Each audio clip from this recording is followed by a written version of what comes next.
The Kith of the Elf Folk by Lord Dunsany. Chapter 1. The north wind was blowing, and red and golden the last days of autumn were streaming hence. Solemn and cold over the marshes arose the evening. It became very still. Then the last pigeon went home to the trees on the dry land in the distance, whose shapes had already taken upon themselves a mystery in the haze. Then all was still again. As the light faded and the haze deepened, mystery crept nearer from every side. Then the green plover came in crying, and all alighted. And again it became still, save when one of the plover rose and flew a little way, uttering the cry of the waste. And hushed and silent became the earth, expecting the first star. Then the duck came in, and the wigeon, company by company, and all the light of day faded out in the sky, saving one red band of light. Across the light appeared, black and huge, the wings of a flock of geese beating up wind to the marshes. These too went down among the rushes. Then the stars appeared and shone in the stillness, and there was silence in the great spaces of the night. Suddenly the bells of the cathedral in the marshes broke out, calling to evensong. 8 centuries ago, on the edge of the marsh, men had built the huge cathedral. Or it may have been 7 centuries ago, or perhaps 9. It was all one to the wild things. So evensong was held, and candles lighted, and the lights through the windows shone red and green in the water, and the sound of the organ went roaring over the marshes.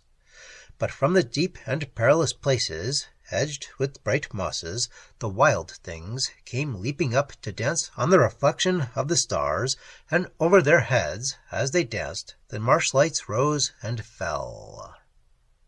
The wild things are somewhat human in appearance, only all brown of skin and barely 2 feet high. Their ears are pointed like the squirrel's, only far larger, and they leap to prodigious heights. They live all day under deep pools in the loneliest marshes, but at night they come up and dance. Each wild thing has over its head a marshlight, which moves as the wild thing moves. They have no souls, and cannot die, and are of the kith of the elf folk. All night they dance over the marshes, treading upon the reflection of the stars, for the bare surface of the water will not hold them by itself. But when the stars begin to pale, they sink down one by one into the pools of their home. Or, if they tarry longer, sitting upon the rushes, their bodies fade from view as the marsh fires pale in the light, and by daylight none may see the wild things of the kith of the elf folk. Neither may any see them even at night, unless they were born, as I was, in the hour of dusk, just at the moment when the first star appears. Now, on the night that I tell of, a little wild thing had gone drifting over the waste till it came right up to the walls of the cathedral, and danced upon the images of the coloured saints as they lay in the water among the reflection of the stars. And as it leaped in its fantastic dance, it saw through the painted windows to where the people prayed, and heard the organ roaring over the marshes. The sound of the organ roared over the marshes, but the song and prayers of the people streamed up from the cathedral's highest tower like thin gold chains, and reached to paradise, and up and down them went the angels from paradise to the people, and from the people to paradise again. Then something akin to discontent troubled the wild thing for the first time since the making of the marshes, and the soft grey ooze and the chill of the deep water seemed to be not enough, nor the first arrival from northwards of the tumultuous geese, nor the wild rejoicing of the wings of the wildfowl when every feather sings, nor the wonder of the calm ice that comes when the snipe depart and beards the rushes with frost, and clothes the hushed waste with the mysterious haze where the sun goes red and low, nor even the dance of the wild things in the marvelous night. And the little wild thing longed to have a soul, and to go and worship God. And when evensong was over and the lights were out, it went back crying to its kith. But on the next night, as soon as the images of the stars appeared in the water, it went leaping away from star to star to the farthest edge of the marshlands, where a great wood grew, where dwelt the oldest of the wild things. And it found the oldest of wild things sitting under a tree, sheltering itself from the moon. And the little wild thing said, "I want to have a soul, to worship God, and to know the meaning of music, and to see the inner beauty of the marshlands, and to imagine paradise." And the oldest of the wild things said to it, "What have we to do with God? We are only wild things, and of the kith of the elf folk." But it only answered, "I want to have a soul." Then the oldest of the wild things said, "I have no soul to give you, but if you got a soul, one day you would have to die. And if you knew the meaning of music, you would learn the meaning of sorrow. And it is better to be a wild thing and not to die." So it went weeping away. But they that were kin to the elf folk were sorry for the little wild thing, and though the wild things cannot sorrow long, having no souls to sorrow with, yet they felt for a while a soreness where their souls should be, when they saw the grief of their comrade. So the kith of the elf folk went abroad by night to make a soul for the little wild thing. And they went over the marshes till they came to the high fields among the flowers and grasses. And there they gathered a large piece of gossamer that the spider had laid by twilight, and the dew was on it. Into this dew had shone all the lights of the long banks of the ribbed sky, as all the colors changed in the restful spaces of evening. And over it the marvelous night had gleamed with all its stars. Then the wild things went with their dew-bespangled gossamer down to the edge of their home, and there they gathered a piece of the grey mist that lies by night over the marshlands, and into it they put the melody of the waste that is borne up and down the marshes in the evening on the wings of the golden plover, and they put into it, too, the mournful song that the reeds are compelled to sing before the presence of the arrogant north wind. Then each of the wild things gave some treasured memory of the old marshes. "For we can spare it," they said.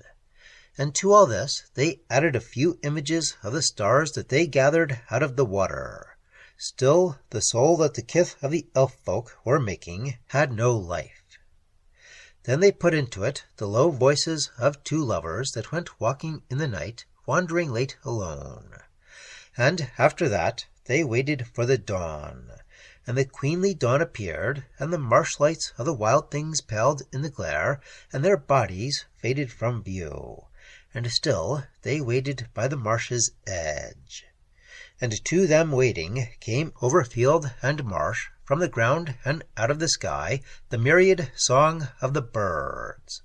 This, too, the wild things put into the piece of haze that they had gathered in the marshlands, and wrapped it all up in their dew-bespangled gossamer. Then the soul lived.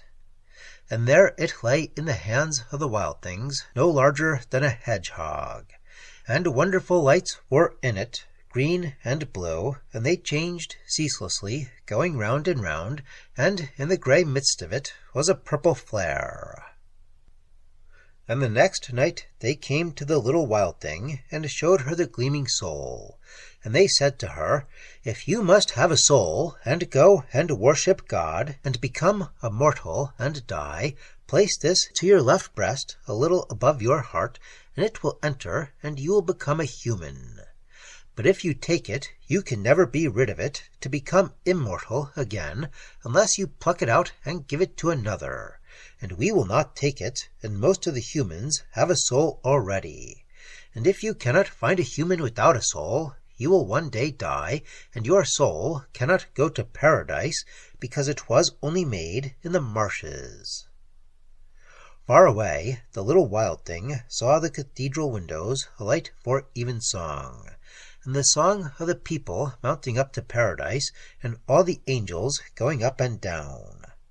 So it bade farewell with tears and thanks to the wild things of the kith of elf folk, and went leaping away towards the green dry land, holding the soul in its hands. And the wild things were sorry that it had gone, but could not be sorry long, because they had no souls. At the marsh's edge the little wild thing gazed for some moments over the water to where the marsh fires were leaping up and down, and then pressed the soul against its left breast a little above the heart. Instantly it became a young and beautiful woman, who was cold and frightened. She clad herself somehow with bundles of reeds, and went towards the lights of a house that stood close by. And she pushed open the door and entered, and found a farmer and a farmer's wife sitting over their supper. And the farmer's wife took the little wild thing with the soul of the marshes up to her room, and clothed her and braided her hair, and brought her down again, and gave her the first food that she had ever eaten. Then the farmer's wife asked many questions. "Where have you come from?" she said. "Over the marshes." "From what direction?" said the farmer's wife. "South," said the little wild thing with the new soul. "But none can come over the marshes from the south," said the farmer's wife. "No, they can't do that," said the farmer. "I lived in the marshes." "Who are you?" asked the farmer's wife. "I am a wild thing, and have found a soul in the marshes, and we are kin to the elf folk." Talking it over afterwards, the farmer and his wife agreed that she must be a gypsy who had been lost, and that she was queer with hunger and exposure. So that night the little wild thing slept in the farmer's house, but her new soul stayed awake the whole night long, dreaming of the beauty of the marshes. As soon as dawn came over the waste and shone on the farmer's house, she looked from the window towards the glittering waters, and saw the inner beauty of the marsh. For the wild things only love the marsh and know its haunts, but now she perceived the mystery of its distances, and the glamour of its perilous pools, with their fair and deadly mosses, and felt the marvel of the north wind, who comes dominant out of unknown icy lands, and the wonder of that ebb and flow of life, when the wild fowl whirl in at evening to the marshlands, and at dawn pass out to sea. And she knew that over her head, above the farmer's house, stretched wide paradise, where perhaps God was now imagining a sunrise, while angels played low on lutes, and the sun came rising up on the world below to gladden fields and marsh. And all that heaven thought, the marsh thought too, for the blue of the marsh was as the blue of heaven, and the great cloud shapes in heaven became the shapes in the marsh, and through each ran momentary rivers of purple, errant between banks of gold. And the stalwart army of reeds appeared out of the gloom, with all their pennons waving as far as the eye could see. And from another window she saw the vast cathedral gathering its ponderous strength together, and lifting it up in towers out of the marshlands. She said, "I will never, never leave the marsh." An hour later she dressed with great difficulty, and went down to eat the second meal of her life. The farmer and her wife were kindly folk, and taught her how to eat. "I suppose the gypsies don't have knives and forks," one said to the other afterwards. After breakfast the farmer went and saw the dean, who lived near his cathedral, and presently returned and brought back to the dean's house the little wild thing with the new soul. "This is the lady," said the farmer. "This is Dean Murnith." Then he went away. "Ah," said the dean, "I understand you were lost the other night in the marshes. It was a terrible night to be lost in the marshes." "I love the marshes," said the little wild thing with the new soul. "Indeed, how old are you?" said the dean. "I don't know," she answered. "You must know about how old you are," he said. "Oh, about 90, she said, "or more." "90 years!" exclaimed the dean. "No, 90 centuries," she said. "I am as old as the marshes." Then she told her story, how she had longed to be a human, and go and worship God, and have a soul, and see the beauty of the world, and how all the wild things had made her a soul of gossamer, and mist, and music, and strange memories. "But if this is true," said Dean Murnith, "this is very wrong. God cannot have intended you to have a soul. What is your name?" "I have no name," she answered. "We must find a Christian name and a surname for you. What would you like to be called?" "Song of the Rushes," she said. "That won't do at all," said the dean. "Then I would like to be called Terrible North Wind or Star in the Waters," she said. "No, no, no," said Dean Murnith. "That is quite impossible. We could call you Miss Rush, if you like. How would Mary Rush do? Perhaps you had better have another name, say Mary Jane Rush." So the little wild thing with the soul of the marshes took the names that were offered her, and became Mary Jane Rush. "And we must find something for you to do," said Dean Murnith. "Meanwhile, we can give you a room here." "I don't want to do anything," replied Mary Jane. "I want to worship God in the cathedral and live beside the marshes." Then Mrs. Murnith came in, and for the rest of that day Mary Jane stayed at the house of the dean. And there, with her new soul, she perceived the beauty of the world. For it came grey and level out of misty distances, and widened into grassy fields and ploughlands right up to the edge of an old gabled town. And solitary in the fields, far off, an ancient windmill stood, and his honest hand-made sails went round and round in the free East Anglian winds. Close by, the gabled houses leaned out over the streets, planted fair upon sturdy timbers that grew in the olden times, all glorying among themselves upon their beauty. And out of them, buttress by buttress, growing and going upwards, aspiring tower by tower, rose the cathedral. And she saw the people moving in the streets, all leisurely and slow, and unseen among them, whispering to each other, unheard by living men, and concerned only with bygone things, drifted the ghosts of very long ago.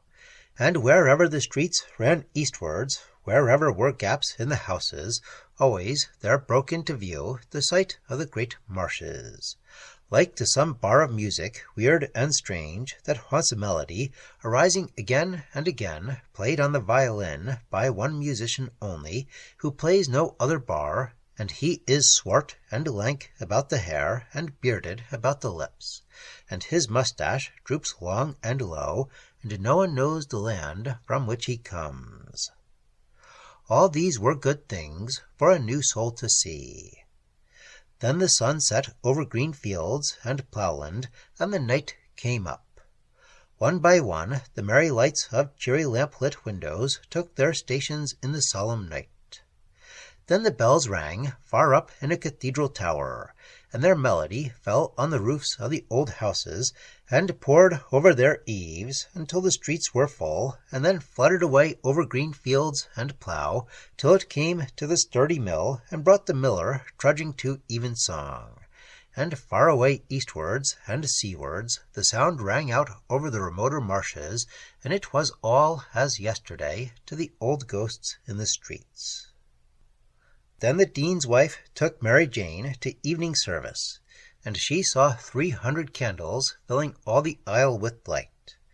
But sturdy pillars stood there in unlit fastness, great colonnades going away into the gloom, where evening and morning, year in, year out, they did their work in the dark, holding the cathedral roof aloft. and it was stiller than the marshes are still when the ice has come and the wind that brought it has fallen. Suddenly into this stillness rushed the sound of the organ roaring, and presently the people prayed and sang. No longer could Mary Jane see their prayers ascending like thin gold chains, for that was but an elfin fancy, but she imagined clear in her new soul the seraphs passing in the ways of paradise, and the angels changing guard to watch the world by night.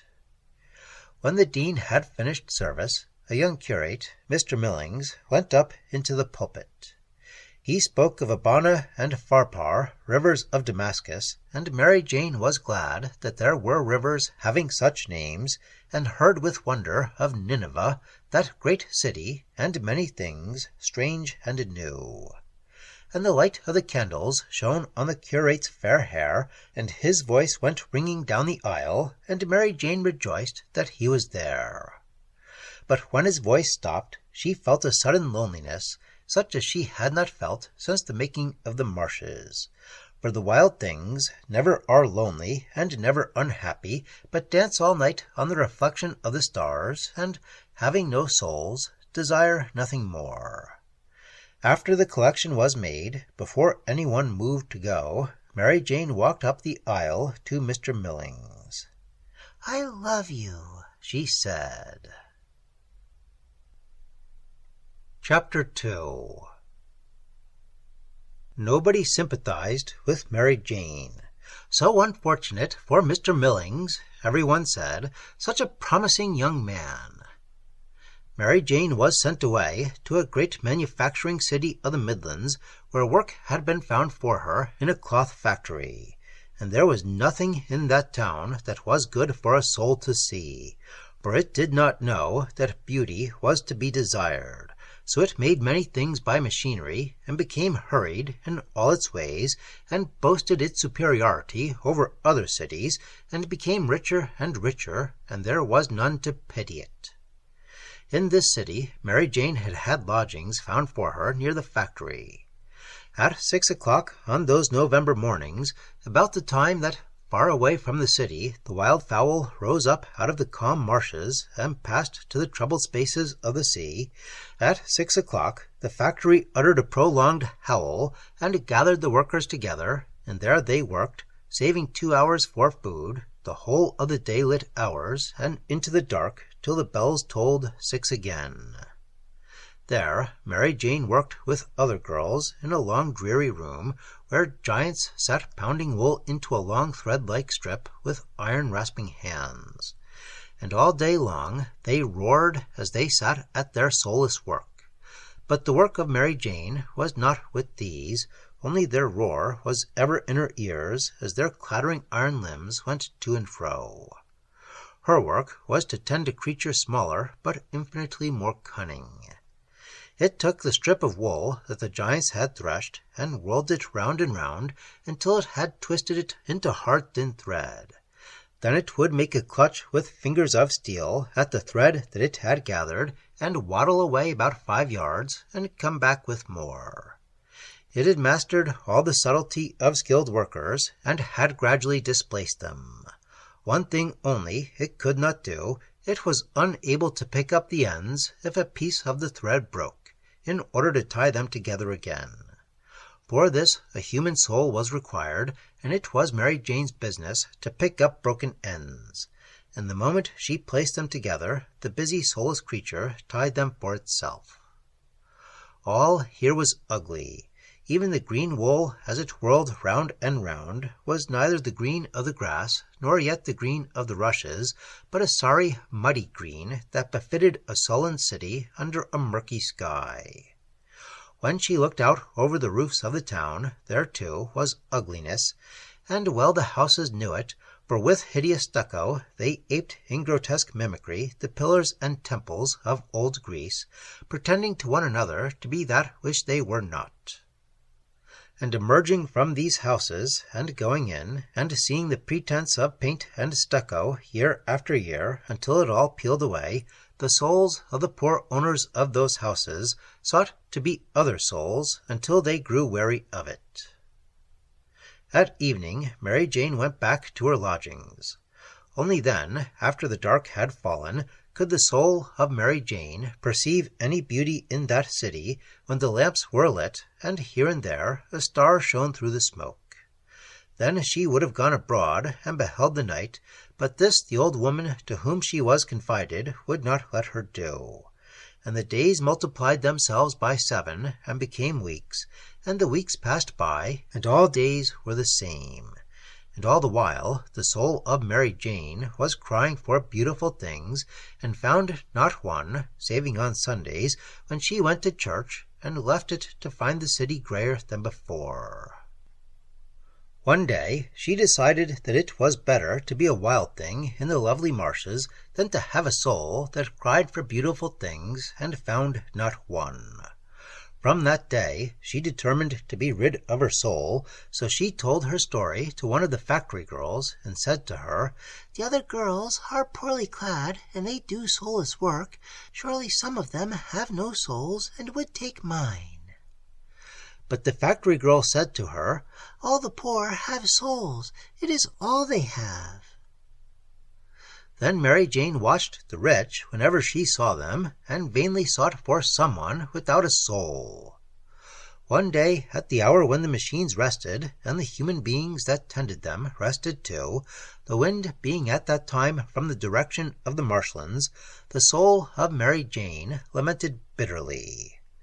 Then, as she stood outside the factory gates, the soul irresistibly compelled her to sing, and a wild song came from her lips, hymning the marshlands.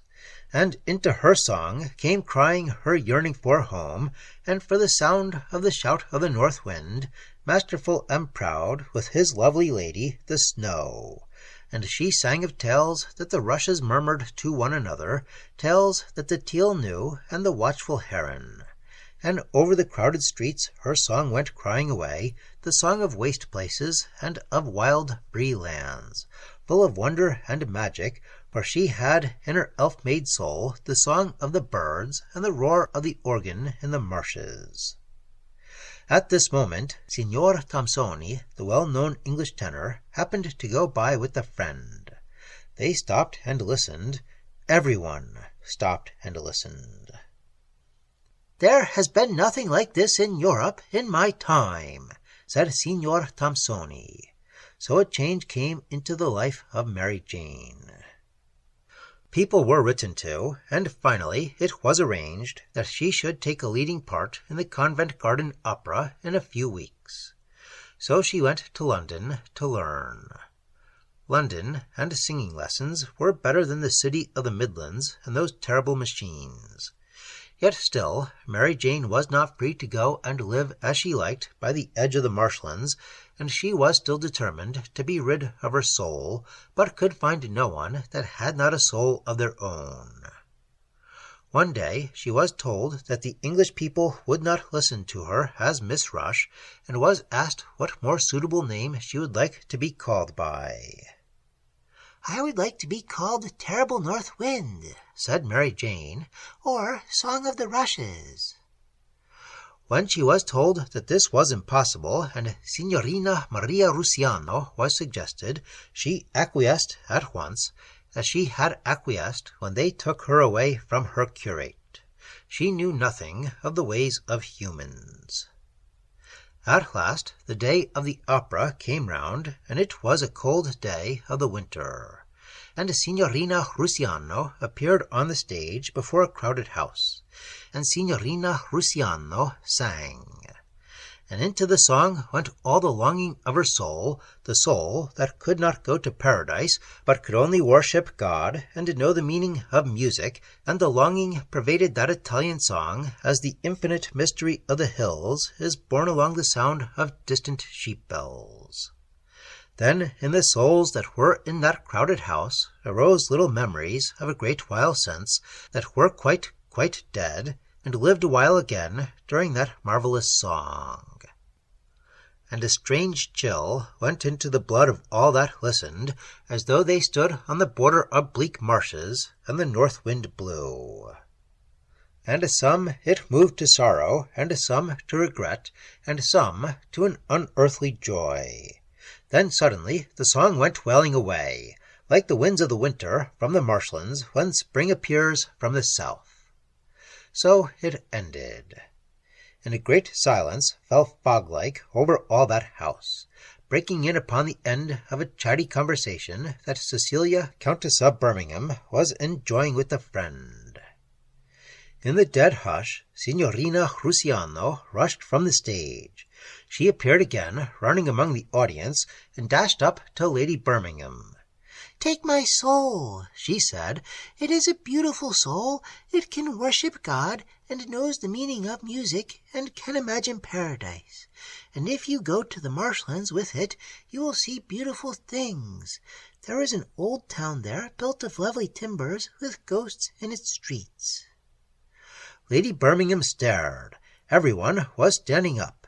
"See," said Signorina Rusiano, "it is a beautiful soul." And she clutched at her left breast a little above the heart, and there was the soul shining in her hand, with the green and blue lights going round and round, and the purple flare in the midst. "Take it," she said, "and you will love all that is beautiful, and know the four winds, each one by his name, and the songs of the birds at dawn. I do not want it, because I am not free. Put it in your left breast, a little above the heart." Still everybody was standing up, and Lady Birmingham felt uncomfortable. "Please offer it to someone else," she said. "But they all have souls already," said Signorina Rusiano. And everybody went on standing up, and Lady Birmingham took the soul in her hand. "Perhaps it is lucky," she said. She felt that she wanted to pray. She half closed her eyes and said, "Unberufen." Then she put the soul to her left breast, a little above the heart, and hoped that the people would sit down and the singer go away. Instantly a heap of clothes collapsed before her. For a moment, in the shadow among the seats, those who were born in the dusk hour might have seen a little brown thing leaping free from the clothes. Then it sprang into the bright light of the hall and became invisible to any human eye. It dashed about for a little, then found the door, and presently was in the lamplit streets. To those that were born in the dusk hour, it might have been seen leaping rapidly wherever the streets ran northwards and eastwards, disappearing from human sight as it passed under the lamps, and appearing again beyond them with the marshlight over its head. Once a dog perceived it and gave chase, and was left far behind. The cats of London, who are all born in the dusk hour, howled fearfully as it went by. Presently it came to the meaner streets, where the houses are smaller. Then it went due northeastwards, leaping from roof to roof, and so in a few minutes it came to more open spaces, and then to the desolate lands where market gardens grow, which are neither town nor country, till at last the good black trees came into view, with their demoniac shapes in the night, and the grass was cold and wet, and the night mist floated over it. And a great white owl came by, going up and down in the dark. And at all these things the little wild thing rejoiced elvishly. And it left London far behind it, reddening the sky, and could distinguish no longer its unlovely roar, but heard again the noises of the night. And now it would come through a hamlet, glowing and comfortable in the night, and now to the dark, wet, open fields again, and many an owl it overtook as they drifted through the night, a people friendly to the elf-folk. Sometimes it crossed wide rivers, leaping from star to star, and choosing its way as it went, to avoid the hard rough roads, came before midnight to the East Anglian lands. And it heard there the shout of the north wind, who was dominant and angry, as he drove southwards his adventurous geese, while the rushes bent before him, chaunting plaintively and low, like enslaved rowers of some fabulous trireme, bending and swinging under blows of the lash, and singing all the while a doleful song. and it felt the good dank air that clothes by night the broad East Anglian lands, and came again to some old perilous pool where the soft green mosses grew, and there plunged downward and downward into the dear dark water, till it felt the homely ooze once more coming up between its toes. Thence, out of the lovely chill that is in the heart of the ooze, it arose renewed and rejoicing to dance upon the image of the stars. I chanced to stand that night by the marsh's edge, forgetting in my mind the affairs of men, and I saw the marsh fires come leaping up from all the perilous places, and they came up by flocks the whole night long, to the number of a great multitude, and danced away together over the marshes. And I believe that there was a great rejoicing all that night among the kith of the elf